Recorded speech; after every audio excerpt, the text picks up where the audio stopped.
You ask Tiger to solve. This deals with linear equations with one unknown.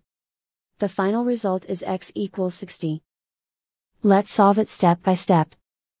Simplify the expression. Find the greatest common factor of the numerator and denominator. Factor out and cancel the greatest common factor. Swap sides.